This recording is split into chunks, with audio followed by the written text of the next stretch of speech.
This is A Different Perspective with Kevin Randle. A retired U.S. Lieutenant Colonel, Kevin Randle has been studying UFOs for nearly 50 years.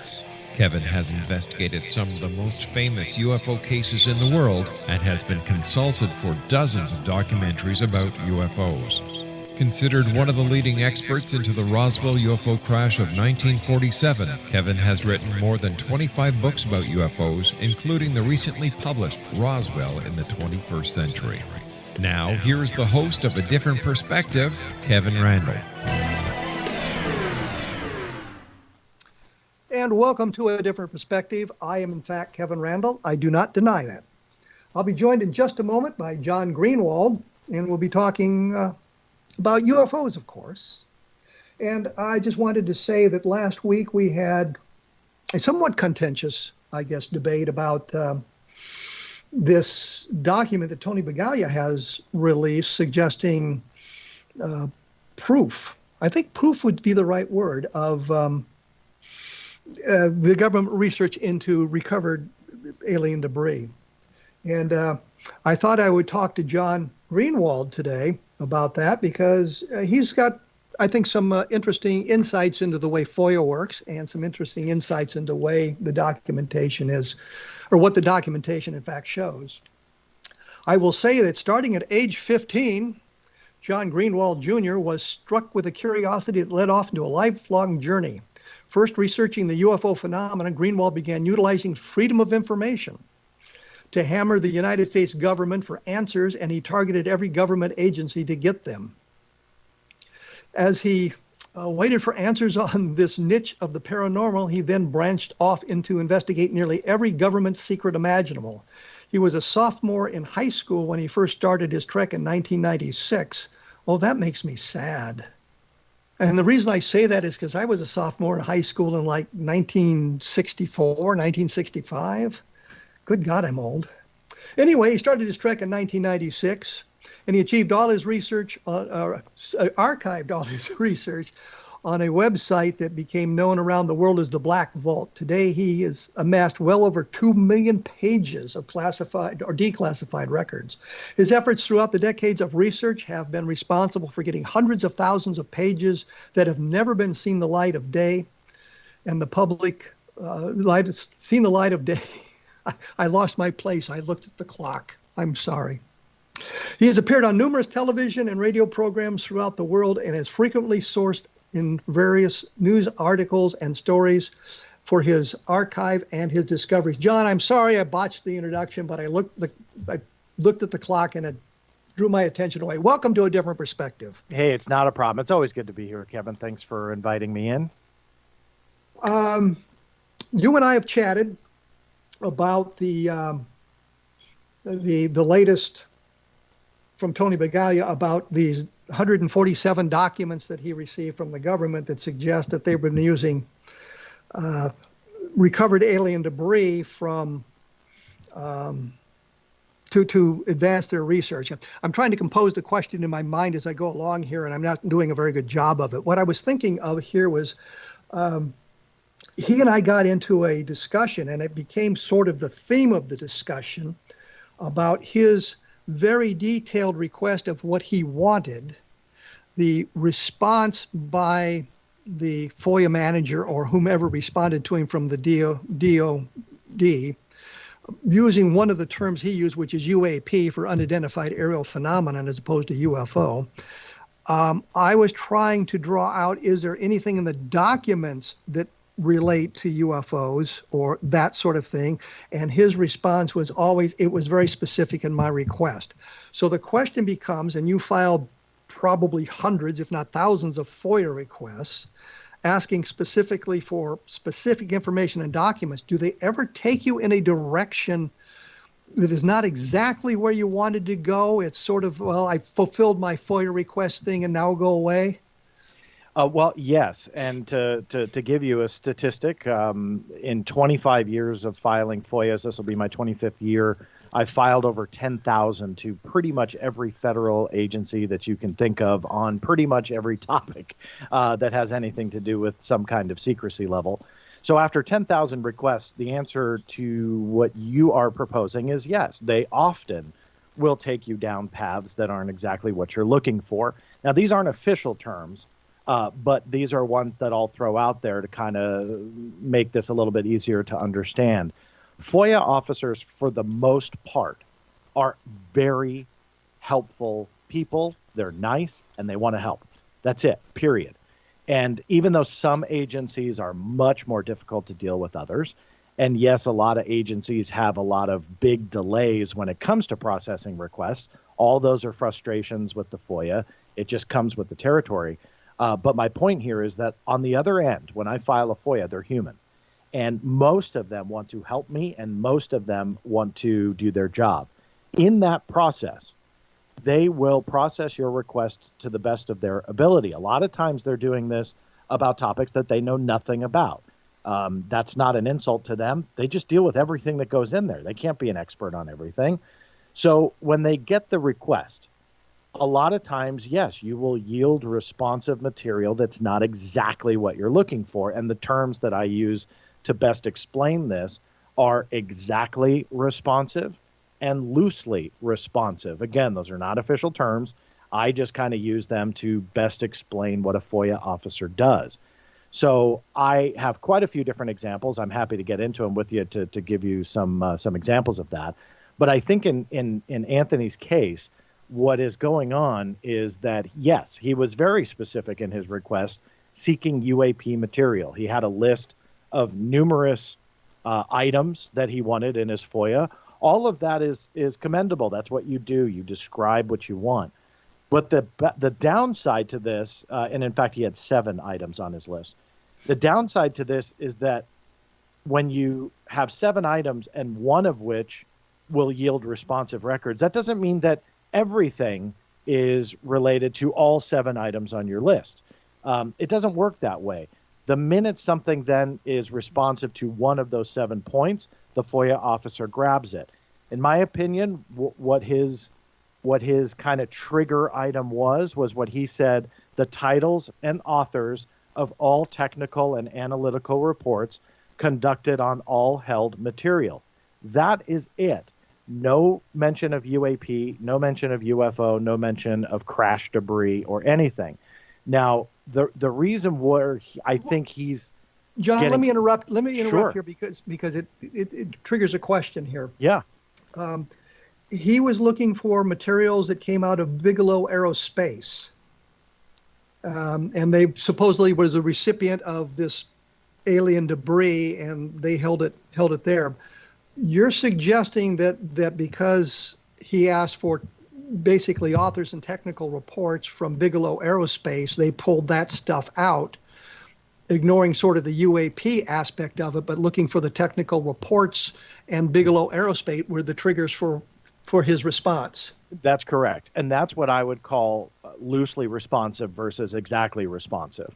And when you look at his item number 5, the titles and authors, yeah, I believe that FOIA officer wanted to do his due diligence. He got every DIRD report. That's the defense intelligence reference document or whatever it is.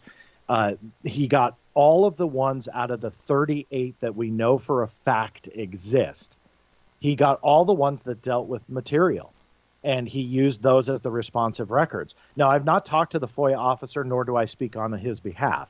But in my opinion, looking at that, that's what he was trying to do. He was like, okay, he's not going to sit down and analyze, well, was this UAP? Was this a aircraft? Was this? No, he says they're all about material. The quickest way possible is to just go ahead and grab that material, review it for declassification, or in this case, they were unclassified, but for official use only, but review them for a public release.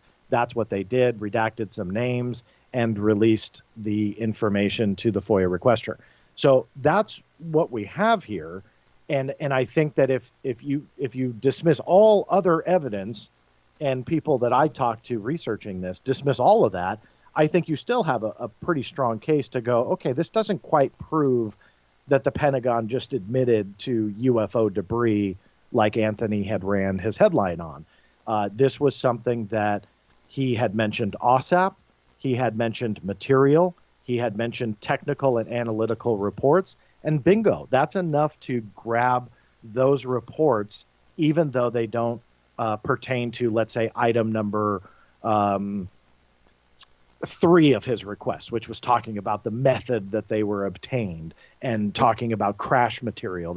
And I'm referencing his FOIA request with that. What about the FOIA officer who responded to his request? His name was Stephen, and I forget the last name. Used the term UAP in his response. Is that significant? Does that mean that what you've got here is material from another planet?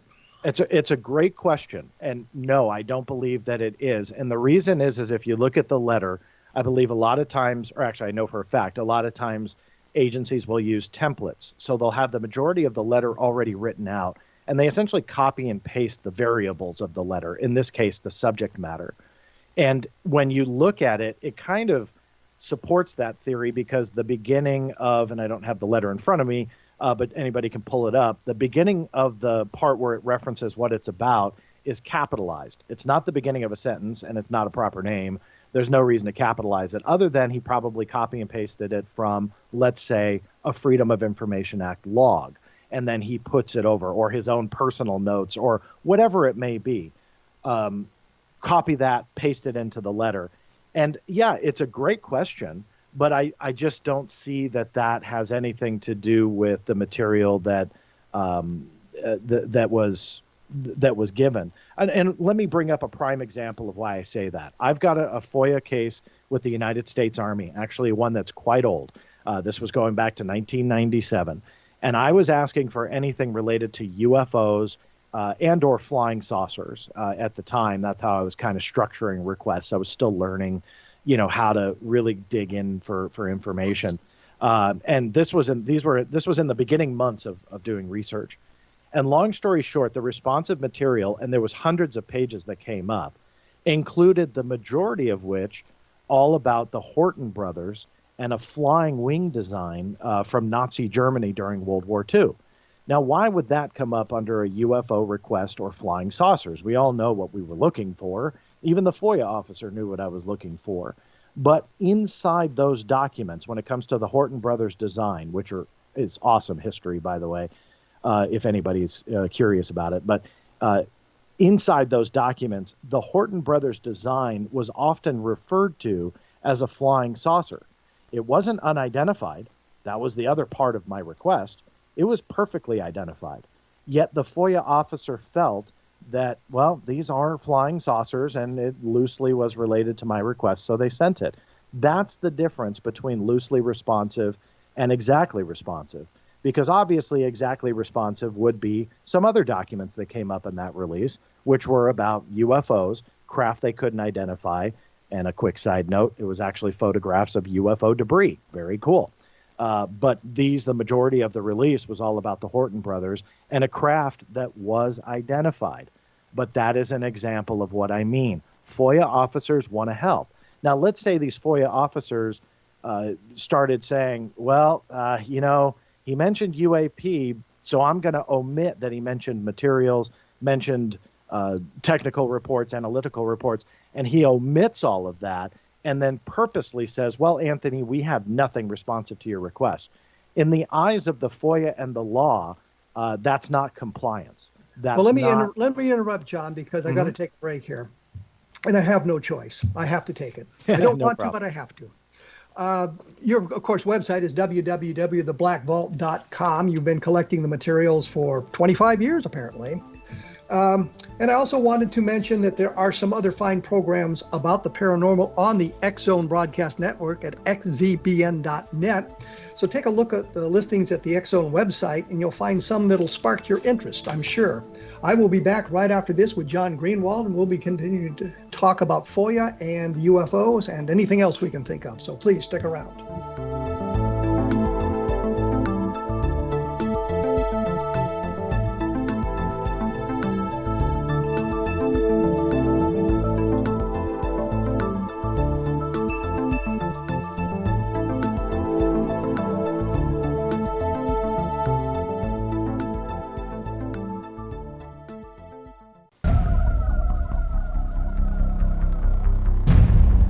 I am here with John Greenewald of the Black Vault fame. And as I always mention in today's environment, we are practicing social distancing. I'm in one state, and I believe he's in a state of inebriation, but I don't know for sure.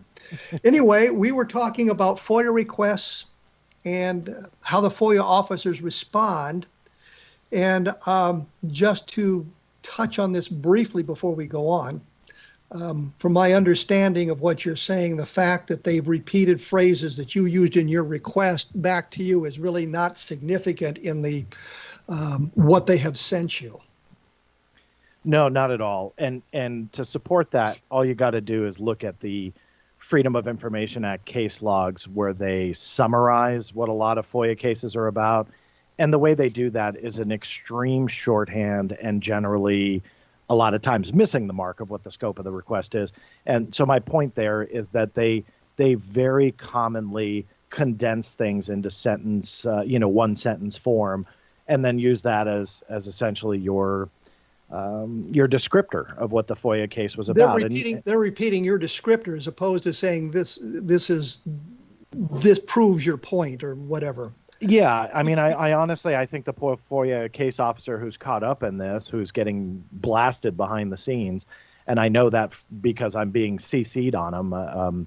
And that's all public information. I'm not divulging anything that was sent to me privately. Anything that's sent to the U.S. government, you can get it under FOIA, even from an outside person. So just for that record, I'm not trying to divulge any personal information here. He's been writing the Pentagon and writing the DIA and blasting this poor FOIA officer. And to be honest with you, I think the guy was probably being more helpful or trying to be more helpful than malicious here. And so I think that this has gotten blown way out of proportion on what this is really about. Well, let's look at the documentation itself, because as I pointed out, and I know you've pointed out, that there's nothing in the documentation that really takes us into the realm of the extraterrestrial at all. If it was not for the FOIA officer's response about UAP, there wouldn't really be a connection now. And you've looked through the document yourself. What was your reaction to what you saw? Well, my reaction was just kind of putting more information to report titles that have been out there since the beginning, I believe, of 2019, I think it was, of what these DIRD reports were connected to OSAP. And at the time, I was always surprised, hey, there's no UFO-like titles. When it comes to now seeing the full reports on these, it reinforces that none of this deals with UFOs or UAPs. Now, for me, the silliness of this is the argument that Anthony has posed back to me. This was a public comment and rebuttal to me creating a video and kind of outlining, hey, this isn't what it seems, and using real world examples, citable cases that anybody can verify, saying this is not UAP material. And that upset him because he doesn't agree with that. And in his public rebuttal said that, of course, it would not say UFOs or UAPs or aliens or extraterrestrials, because essentially that would blow the cover. So this is all, essentially being covered up or shielded from the general public. My argument with that is very, very simple. If you're going to want to classify something, you classify it. You don't hide things in unclassified settings and unclassified papers or slap for official use only on it, and you're secretly talking about, extraterrestrials or aliens. You don't do that. You slap a top secret stamp on it. You get a very small list of people that are cleared at that level to deal with extraterrestrial debris or intelligence or whatever. It's silliness to start going down the route that all of a sudden we're going to start hiding things in unclassified papers, and the UFO community starts saying, aha, because it doesn't deal with UFOs, it doesn't say UFOs, and it's not about UAPs or UFOs, that proves it's alien. Like, that to me is silliness. And I'm not just picking on Anthony. That's in quite a few different arenas here in 21st century ufology, that if it doesn't say UFOs, then it has to be about UFOs. And I don't get that argument at all whatsoever. Let me change the direction of the conversation here a little bit. because Bigelow Aerospace has come up in the conversations. Mm-hmm. What can you tell me about Bigelow Aerospace? Sure. So we know by the documented fact that Bigelow Aerospace got a contract back in 2008. They were awarded what is reported anyway, $22 million. That's never been officially confirmed. But what has been confirmed is they won this contract called OSAP. And it's the Advanced Aerospace Weapon System Application Program. That's the short way of saying that. And OSAP goes to Bigelow's subsidiary BASS. And BASS was supposed to create numerous technical reports, which is what we've been talking about, the DIRD reports, all about advanced aerospace technology, forward projecting into the future about 40 years. And into the future of 40 years, you were going to look at material, propulsion, lift, even physical effects on human beings with the advancement of these aerospace applications. That was the contract. And believe it or not, for those who don't know, the OSAP bid solicitation has always been public. You just needed to know where to look. There was nothing classified about it. There was nothing UFO related about it, or UAP or alien or anything. It was just aerospace technology research. And so that's what he got. Now, as the legend goes, that this was a secret UFO study. And somehow, when the contract was awarded to Bigelow Aerospace's BASS, it was secretly a UFO study. And Kevin, that's a show in itself. But in short, how do you draw that line from aerospace application to UFOs? I mean, I guess we can if we start fudging things. But contracts, when it comes to the military and the government, are very specific. The very simplistic way, if you hire somebody to bake a cake, they can't turn around and, make you a puzzle and consider that contract fulfilled. No, you contracted them to bake a cake. Same with BASS. They were contracted to make these reports, which is what we see. It was supposed to be about aerospace applications. That's primarily what we see. Nothing about UFOs. The question mark is, how did we get to a UFO program when it comes to OSAP, and where did Bigelow think that he was getting UAP material? And that opens up a huge conversation where Bigelow said he spent millions of dollars renovating his facility in Nevada to house UAP material, but just recently came out in the last 4 or 5 weeks and said he never got any. So there's a lot of questions entwined in that, and it is, who paid for the building modifications, and why'd you think you were getting UAP material? I think those are two excellent questions, but that's Bigelow's connection to all this. Bigelow had a long interest in UFOs. Right. And he and I, and this is incredible, he and I actually went out to Area 51 together. We didn't get in, of course, and we sat a long ways away and watched stuff going on around us. We ate Kentucky Fried Chicken on a picnic table, as a matter of fact. Me and Bob Bigelow, my good pal. And I know he showed up at MUFON conferences. He's dealt with MUFON a great deal. So he has a long interest in UFOs. Mm-hmm. Is that a way we get from Bigelow Aerospace into UAP, into these documents? Well, it's possible when it comes to spending OSAP money to do UFO research. That's a possibility, but that begs to ask a couple other questions. Where did that come from? A lot of people have made the argument that they didn't put UFO research into OSAP's language because that was secretive and that was classified. Well, again, I'd use the same argument. Well, then just make the bid solicitation classified and only have your trusted contractors bid on it, and that's it. But regardless of that, people have claimed that it was all supposed to be a secret. Well, I got in writing the DIA to admit that Bigelow Aerospace was the one and only bidder on this particular contract. Essentially, it was catered to him. So now that question comes up. Okay, if this was supposed to be a UFO research program, then who set you up with it? Because obviously somebody set him up with it. I mean, that's just politics, I mean, if he's the only bidder and somehow this was supposed to be a UFO research program, then who connected the dots? Who got the millions of dollars into Bigelow's coffers from the Defense Intelligence Agency's budget. The one who spearheaded getting that money was Harry Reid, senator of Nevada, at the time that all of this went down. And as we know, Bigelow Aerospace is headquartered in Nevada. And for those who might be posing the question, well, maybe Bigelow donated to Harry Reid, the answer to that is yes, it's all public, and I've posted all of those donations. Now, I'm not making any accusations here, but rather pointing the point, but trying to paint the light in the right way to put this all into proper context. So to go back to your point, yes, he had UFO interest, and that's fine. I'm not negating that. I want people to spend money. I want the government, the military, and even private citizens to spend money because UFO research deserves it.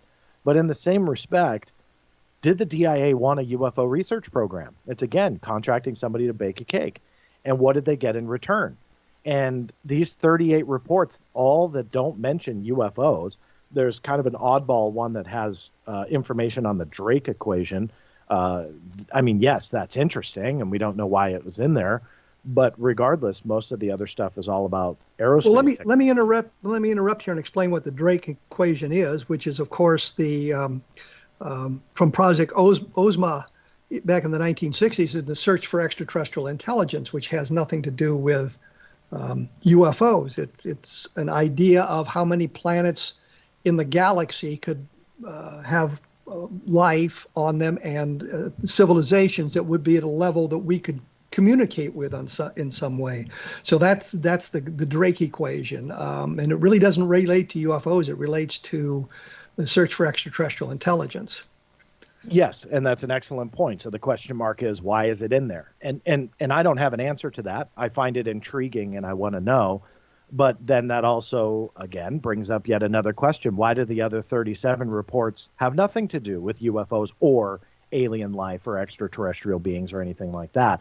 So there's a lot of unanswered questions. And when Robert Bigelow went on the record just weeks ago, this was like the first time that I'm aware of that he spoke publicly about OSAP. And we've mostly relied on the media to give us the tidbits of information, which don't get me started on that. But this was the first time that Robert Bigelow did. So I was incredibly intrigued. And for him to say that, you know, based on the New York Times' claim that they essentially had material in these specially modified buildings, for Bigelow to say, no, we never had any, he kind of put the nail in the coffin to show that the reporting on all of this has been really, really bad. From the top level of journalism, when you get to like a New York Times, whether or not you like the New York Times, regardless, they have a pretty powerful masthead, all the way down to the bloggers, the ones that are running these sensationalized headlines about this same topic. It's hurtful to what I'll call a movement to get people to take this seriously, but more so get the government and military to take it seriously and maybe put some money behind proper research. And so that's why I get kind of passionate about the whole thing, because all of that hurts. I've done videos on the New York Times.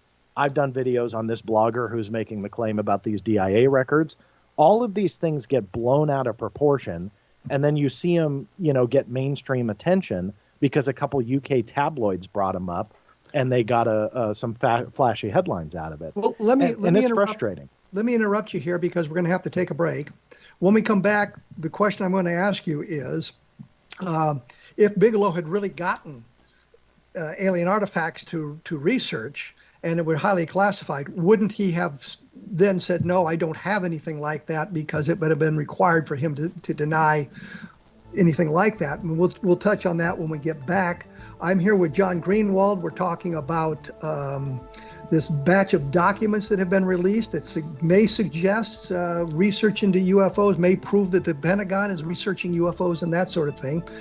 So we'll be back to discuss that right after this. You are listening to A Different Perspective, and thank you for being around.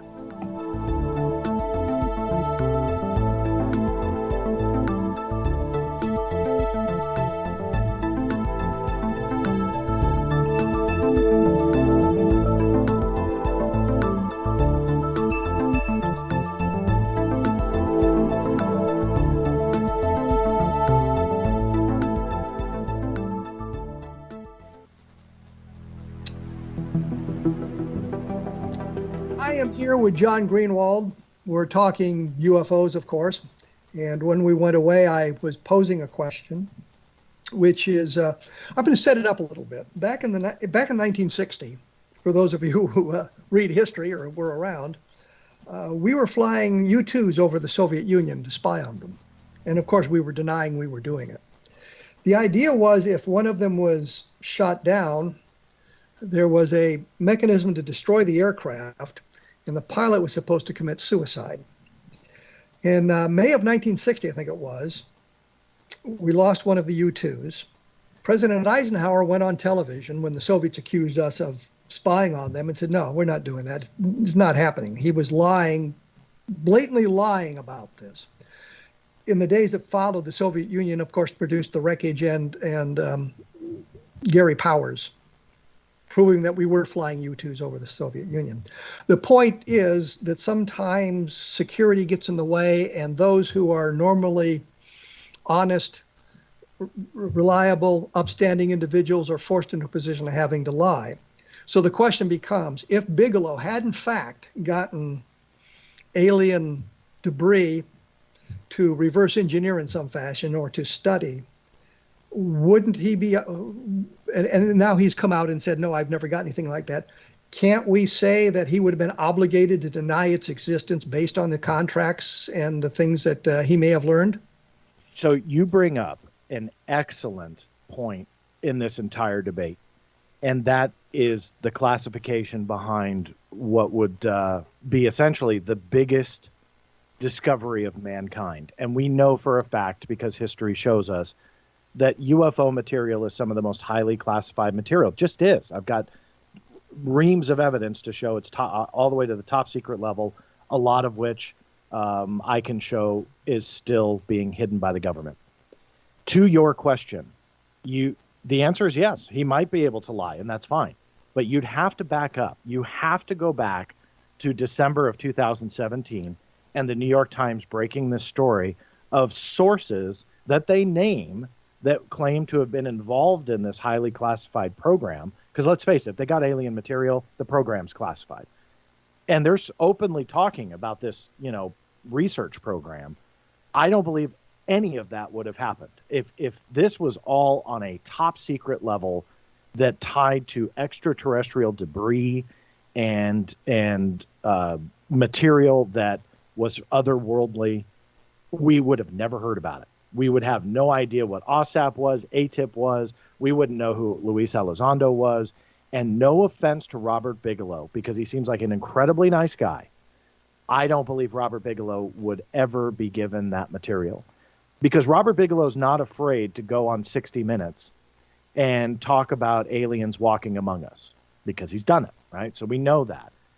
The government is not going to give someone like that, who likes to go on television, the nation's most closely guarded secret. I also have problems accepting that it would even be put into the private sector at all, but I would accept a very short list of like the Lockheeds and the Northrops of the world that might be very, very trusted in that circle. So you bring up an excellent point. Could Bigelow lie about it because it's classified, and is that acceptable? It's quite possible, but then you have to back up that I don't believe that Luis Elizondo and all these people would be just kind of walking around talking about or hinting at it, right? We didn't see a lot of people talking about the U-2 prior to its declassification, going on 60 Minutes and so on and so forth, talking about this aircraft. Of course, there were rumors. Of course, newspapers tried to glom on to breaking a big story, but pretty much everything about the programs were mum. There was nothing out there. And it wasn't just the U-2, the F-117, the B-2, even fast forward to today. A lot of those aircraft, or many aspects to them, still remain highly classified. And if you start going out there and start yapping about it, you're going to get a knock on your door. You're not going to just be able to do it and go on 60 Minutes and, they're just, well, who cares? They're talking about these highly classified pieces of technology. Yeah, let's let them do it. No, it just doesn't work that way. And so, not to beat the dead horse, you asked an excellent question that not many people ask or pursue. And that is what should be a very highly classified topic, and it's not. Well, the other thing that you mentioned that the key to thought in my mind, you mentioned it going into the top aerospace industries, um, Lockheed and those sorts of companies. But you wouldn't farm that information or see that information into a university environment, would you? I wouldn't think so, unless you have a university level, scientist or I'm drawing a blank on the word, but if you have that level that is cleared, because we know the CIA has contracted out classified programs, even going back to like the MK Ultra days, they were doing classified research programs. In fact, I found a classified document with my grandfather's name, my grandfather, whom I never met. I do know and have documented that he worked on highly classified, ironically, aerospace, or rather aircraft pieces of technology, including Bell Aircraft's X-1 and X-5, and going into classified programs and rocketry after that. And so to get classified documents like that, oh, and by the way, it was through a university. That was my whole point. So my grandfather wrote a classified document with a university letterhead for the United States Air Force. So my whole point being is that if you are cleared, then yes, you could potentially see some of that go to a university. When it comes to alien stuff, I highly doubt it. Well, I was going to say in today's environment, I don't think I'd trust anybody at a university to keep that kind of a secret. No. But I wanted to bring up a historical aspect to this, that yes, it has happened, but I believe that if you're talking about the level of extraterrestrial debris and technology, you are going to keep that as close to the vest as you can and not farm it out to a university. Plus, you've got a lot of military branches with these laboratories. If you take the Army research labs and stuff like that, they've got the capability, the know-how, the technology, and the expertise to analyze this stuff by themselves. I don't think they need the private sector at all, which is why I say I have a lot of problems thinking that they would ever trust this outside of essentially their vaults and their levels of secrecy. I just don't see it. And so to go back to OSAP, that's why I've had a lot of problems accepting that this is all some kind of secret Pentagon UFO study that we've been led to believe since December of 2017. Some people hate me for that, and it is what it is. No one can show me an official document that says that this was a UFO research program. They just can't. They cite newspaper articles, and sadly, you can tear a ton of holes in the New York Times reporting on these topics, and those are verifiable tears. You can fact check them and see that they are not printing factual information. Last year was a prime example where they did get caught making a claim that Senator Harry Reid was talking about how the United States government had recovered off-world vehicles, insinuating that they had UFO debris from an alien aircraft, a spacecraft, I mean. And they retracted that 24 hours later, but the damage was done. That was the story that if he really said that would have been the headline. It wasn't, but that would have been the headline. But a lot of other news outlets, I call it copy and paste journalism, grabbed that story and made Harry Reid the headline. And then the New York Times retracted it and went, oops.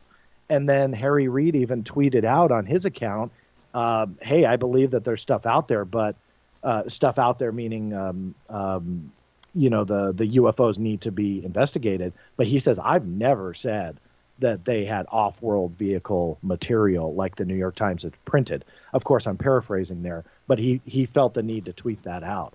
So the reporting on this is shoddy at best. And that's not me being a big meanie, because some people, again, hate me for pointing it out.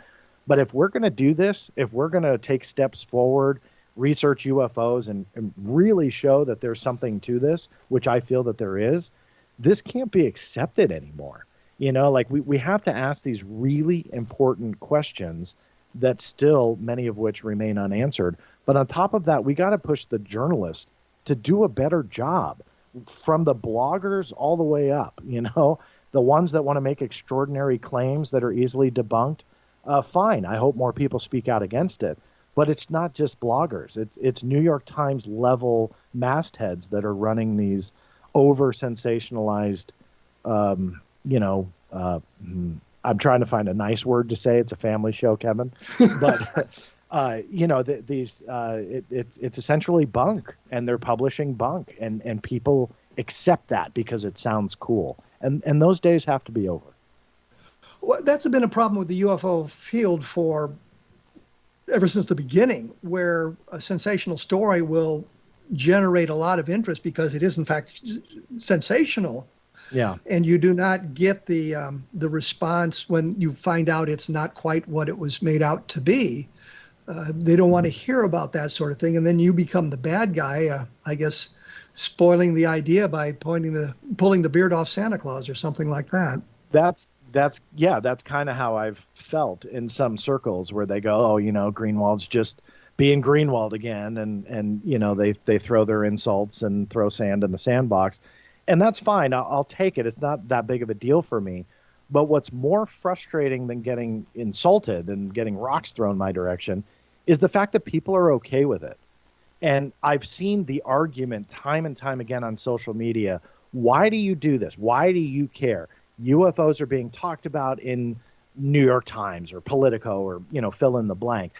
It doesn't matter essentially if it's accurate, but people are talking about it and people are being bred to accept it easier. And that's the argument.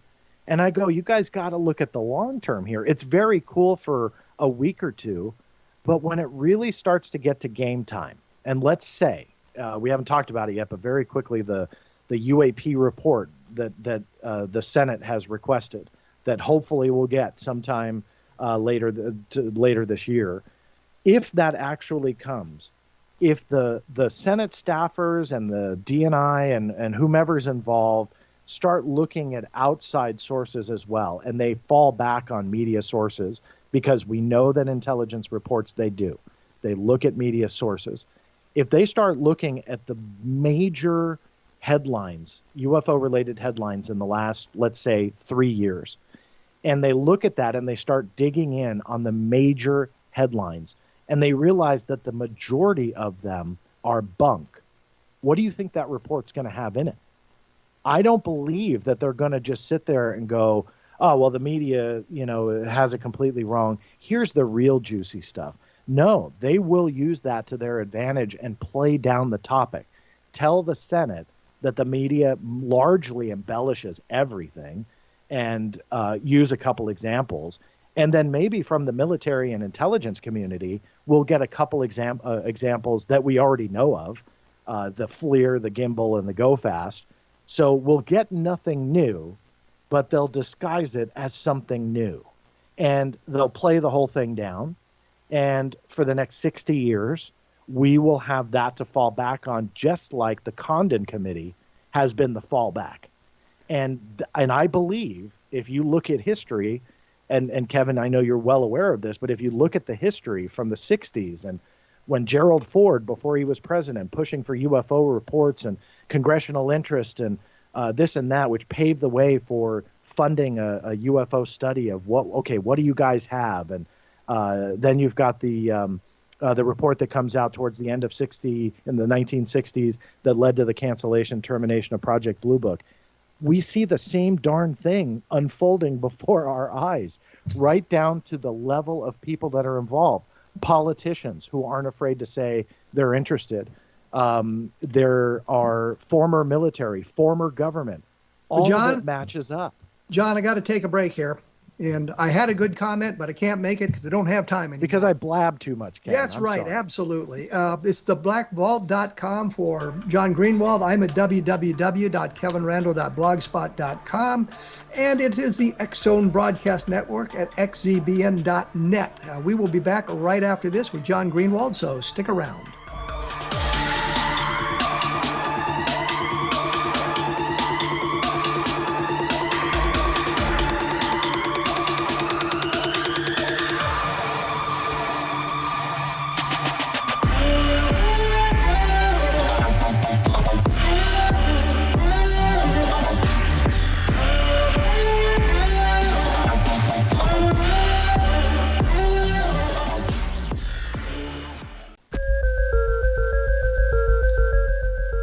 I have returned with John Greenewald, who won't let me get a word in edgeways, and it's my show, for crying out loud. When we went away, we were kind of talking about a lot of things in the way it works at the highest levels and how they disguise things, or the problems with people telling the sensational stories that get traction for a day or two, and then we find out they're not any good. And what's the problem with that? And I think, John, what you wanted to say in a very succinct way would be that people will remember the debunking. They will not remember the good stuff.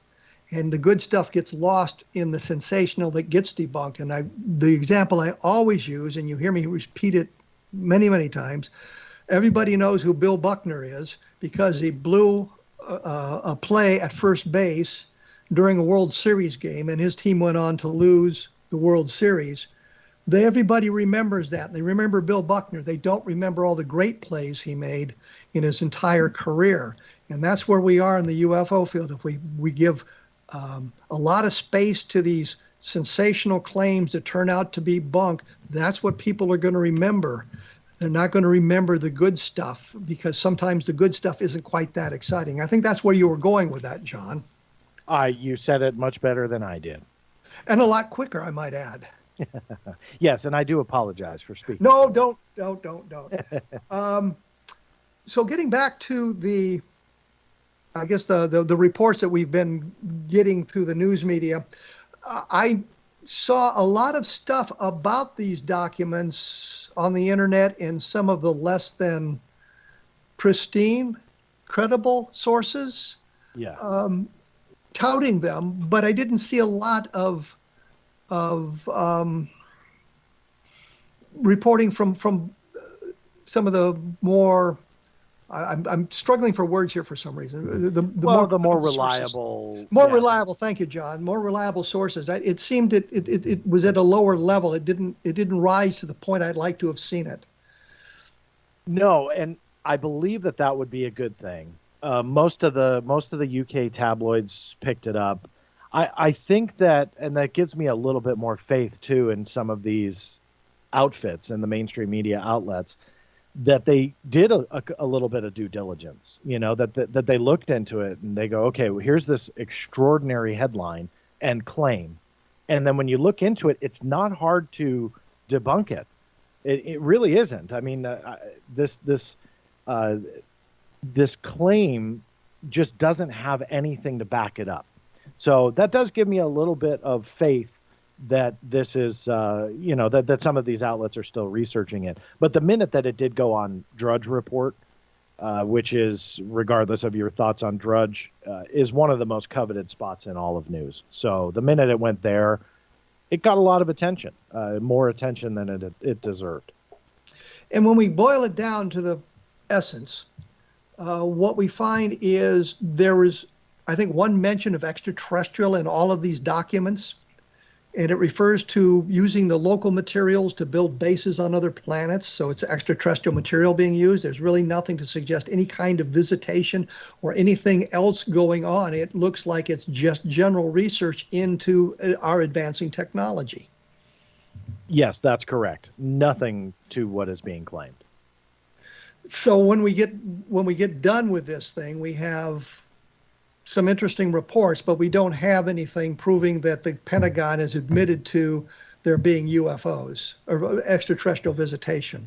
Or debris or anything like that. And in fact, one thing we haven't mentioned, in the course of doing the video that I did and then wrote a subsequent article and took it even farther, is I reached out to Dr. Hal Puthoff. And the reason why his voice is very important in this is, as for those who don't know, he's very much an advocate for UFO transparency, very much is essentially not a debunker or a government guy, although has worked a lot for the government and contracts.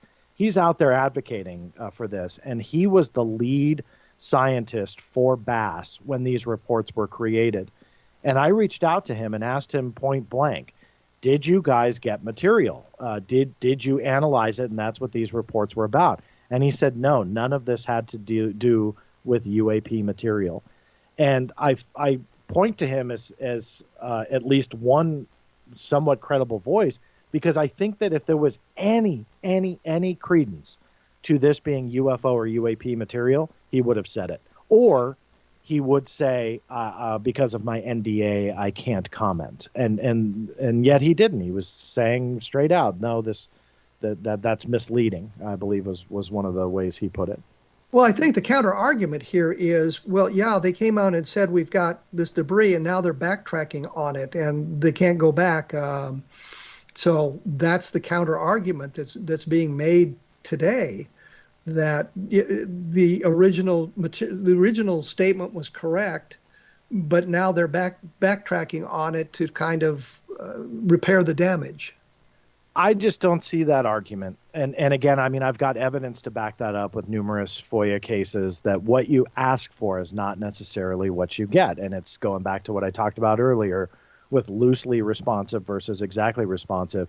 If he's going to the bank with a template letter, a DIA response, that's going to be a tough sell. I don't see how he can do it, because the FOIA officers, in my experience, again, they got their heart in the right place and want to help, but he may not even have known what UAP was, that he just saw material and that was the trigger word.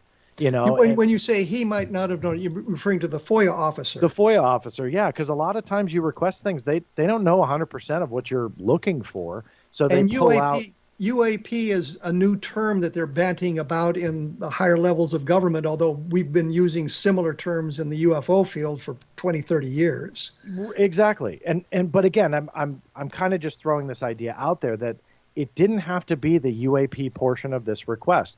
Anthony specifically had a line for reports, analytical reports, and authors and titles, and with no mention of UAPs or UFOs or so on and so forth. So that is why I feel that if he's banking on that letter, then he's got a tough case. The other thing he said in his public response to me was that there were phone calls with the FOIA officer. I want to add this really quick. When you do phone calls with FOIA officers, and let's say you amend a request, doing a FOIA request is very much a legal arena. It's not like, hey, can you guys give me that? And they go, sure, yeah, here you go, we'll fax it to you. It's not like that. They're legal documents, and you have to go through a process. And if you come to an agreement or an amendment over the phone, most of the time the FOIA officer will ask you to summarize it and send it in writing. And that will be the official amendment, because in the legal arena, a phone call doesn't matter. It really doesn't. So if he's going to now rely on a phone call, that's silliness, because most FOIA officers don't work that way. I'm not saying that that's true 100% of the time. But with something like this, if you amend a request or change the scope, they want it in writing. Even though you did it over the phone, they ask you, please send me an email stating that you're okay with X, Y, and Z. And I can tell you, I've done that hundreds and hundreds of times over the years. For them to amend it without doing that, yeah, it's happened, but very, very rare. So again, if he's banking on a phone call that none of us are privy to, I think he's going to fall short making the proof. Well, I think when we look at the world today and the news media today, and we've heard for years and years about highly placed sources or unidentified sources, and what these sources are going to say, and then when push comes to shove, the sources don't exist, or they're not highly placed, or they say something completely different when they have to go on the record. I think we're all very skeptical of that sort of information. We need to see something that is documentable, that we can prove. And I ran into this, and I'm running out of time here, but I was accused of misquoting General Exxon and things that he had said about the Roswell case. I had it on tape, and I was able to produce the tape and said, this is what the tape says. And General Exxon said, yes, I did say those things. The transcripts and the quotes attributed to me are accurate. And you have to have that to back it up, because it's going to go down to he said, she said type arguments. And then it's just going to not be what the evidence is, but whose side you want to fall upon. Yeah, and it gets frustrating because people want to make extraordinary claims, but they don't even have evidence, let alone extraordinary evidence to back it up. And this is sadly one of those cases. And it goes on the heels of quite a few other big articles in the last year or two that have made these gigantic claims, sadly, namely one in particular, which is the New York Times. But that's where I say it just has to stop. We need to get to a point where we're not afraid to call it out, because we're confident enough in our belief that this topic deserves more. It's still okay to call out the bunk material that's out there. It's and not some people, okay. they don't want to do that. It's not okay to call it out. It's required to call it out. We must, if we're going to get any kind of traction in the scientific community or the journalistic community, we have to call it out ourselves and say, this is bunk. You've got to stop listening to this stuff. And here's where we are on this sort of thing. And here's the evidence that we can offer you. And I wish more. That's why I respect you a lot. As you know, I've been on the show and said that. And that's why I respect your angles on things, because you're not afraid to. But I can say comfortably, the majority of people in this field that have names that people recognize don't do it. Some even capitalize on it, but that's a different show. But they don't do it, and they should. They're afraid to hurt their core foundational audience, and we can't do that either. I know I upset people if I do a video and I blow the claims out of the water when the New York Times says Harry Reid said off-world vehicles. And that upsets people, and I understand that. I'm not out to upset people, but I get it happens. But we shouldn't be afraid to do it, because there's enough evidence to stand on its own to support why this topic deserves attention. And yet, from the media to some of the bigger names in this field, they just love it. They love the attention, facts be darned, and that just has to stop. And we're seeing more of that in the field too. I mean, people are being much more careful in what they report. At least some of us are much more careful in what we report. Well, I was thinking of Nick Redfern being careful in what he reports, and some of the other people I know very well being more careful than they report. I mean, I've been caught in errors myself, and I think it's incumbent upon us, if we've made a mistake, we must correct the mistake ourselves. Sure. And I'm thinking of Frank Kaufman specifically here, and we discovered that he was making up his entire Roswell story. But it's incumbent upon us to expose that as well. Not only look for the sensational UFO story, but also verify and vet the information that's being put out there. So we need to do all of that. I hope more people get on board with that. I mean, I make mistakes all the time. You can ask my wife; she'll support me on that. And yeah, you just got to own up to it. I mean, none of us are perfect, but sadly, some people just dig their heels in and they won't look back, and they will just dig in, and essentially, it's their right or it's nothing. And I've always been open to be proven wrong on some of the questions I've asked or some of the assertions I've made. But sadly, the evidence isn't there. And with the claims about this Pentagon admitting to debris, the evidence isn't there either. Hey, John, want to thank you for taking time to chat with us this afternoon. Always a pleasure. And it's always very informative. Enjoy the shows with you. We'll have you back soon when I run out of other guests, I guess. I don't know. Yeah. When you got nothing else better. I got you. Yeah. Well, thank you much, John. Appreciate it. It's theblackvault.com. John Greenewald is the guy. He's got books out there to take a look at all of that sort of thing as well. And I don't do a good job of promoting my own stuff here, and I'm kind of bad at it. The books that I've got out now that I think you need to look at are the Best of Project Blue Book, and it touches on some of the stuff we talked about today. Encounter in the Desert talks about the Lonnie Zamora case and the landing there and some of the documentation that exists in that. And Roswell in the 21st century, I look at it as kind of a cold case examination of the Roswell case and where we are in the 21st century and what we know, because a lot of that information has changed because we've gotten more information and we've learned more about those people who have been involved in all of that sort of thing. And if you like the books, put a rating on Amazon. And of course, take a look at www.kevinrandle.blogspot.com and www.vietnamgroundzero.com. Let us know what you think. You have been listening to a different perspective on the X Zone Broadcast Network, and I'll be back in 167 hours, so thanks for tuning in.